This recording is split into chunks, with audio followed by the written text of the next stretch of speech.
দরপতন থামছেই না শেয়ার বাজারে, আতঙ্কে বাজার ছাড়ছেন বিনিয়োগকারীরা। পুঁজিবাজার বিশেষজ্ঞরা বলছেন বাজারে আস্থার সংকট প্রকট। এছাড়া কারসাজি থাকায় ঠিক হচ্ছে না বাজার। আরো বিস্তারিত জানাচ্ছেন মাহাদি সেকান্দার।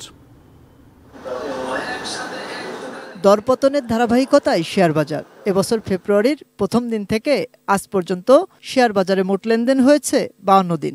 এর মধ্যে 33 দিনই দরপতনে বাজার। কমেছে বেশিরভাগ শেয়ারের দাম এবং সূচক।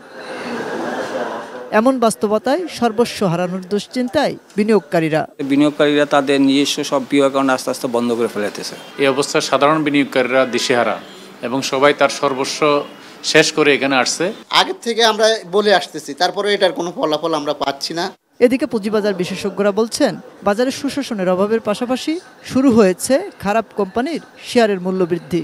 ফলে দীর্ঘমেয়াদী সমস্যায় পড়েছে বাজার। বাজারটা এখন যে পড়েছে কিছু ম্যানিপুলেটরের হাতে, এবং এখানে যে ম্যানিপুলেশন প্রতিনিয়তই হচ্ছে দীর্ঘদিন ধরে। এটা ট্রেডিং প্যাটার্ন দেখলেই বোঝা যায়। যে সমস্ত ভালো শেয়ার তাদের দাম কমে যাচ্ছে, আর যে সমস্ত শেয়ার একেবারে জাঙ্ক শেয়ার দ্রুত তাদের দাম বেড়ে যাচ্ছে, কমে যাচ্ছে। সেখান থেকে কোথায় ম্যানিপুলেশন হচ্ছে এটা কিন্তু বুঝতে খুব বেশি কষ্ট।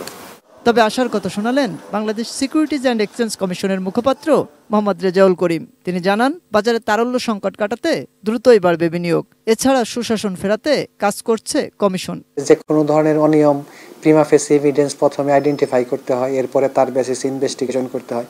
ইনভেস্টিগেশনের ফাইন্ডিংসের উপর বেসিস করে অ্যাকশনে যেতে হয়। এটা একটা সময় লাগে। হয়তোবা এই মুহূর্তে ভিজিবল আপনারা এই ধরনের অ্যাক্টিভিটিস দেখতে পারবেন না, কিন্তু যখন অ্যাকশন হবে তখন আপনারা দেখতে পারবেন। সেই কারণগুলো পর্যালোচনাপূর্বক কমিশন পলিসি লেভেলে কাজ করছে।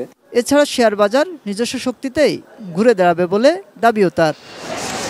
মাহাদি সেকান্দার, এটিএন নিউজ, ঢাকা।